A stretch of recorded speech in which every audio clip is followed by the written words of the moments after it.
કરેમી ભંતે ઉચ્ચારવામાં પચખાણ લેવાનું એક જ વાર.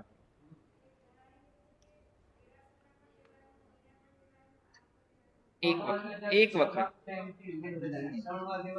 અને કરેમી ભંતે આમાં પણ એક વસ્તુ સમજવાની, પ્રતિક્રમણમાં મોડા આવે, બરાબર, સામૂહિક કરેમી ભંતે ઉચ્ચરાઈ ગયું તો પછી વિવેક નથી કે આપણે આપણું અલગ કરેમી ભંતે માંગ્યા કરીએ. તમને આવડતું હોય તો તમે જાતે લઈ લો, પાછું બીજા શ્રાવકને કે એનું પણ ડિસ્ટર્બ થયું, તમારું બી થયું.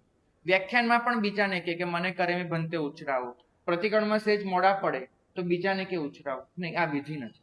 વિધિ એ છે કે જ્યારે આવી કોઈ ક્રિયા નથી ચાલુ ત્યારે તમે બીજા શ્રાવકને કે શ્રાવિકાને કહી શકો છો કે મને કરેમી ભંતે ઉચ્ચરાવો.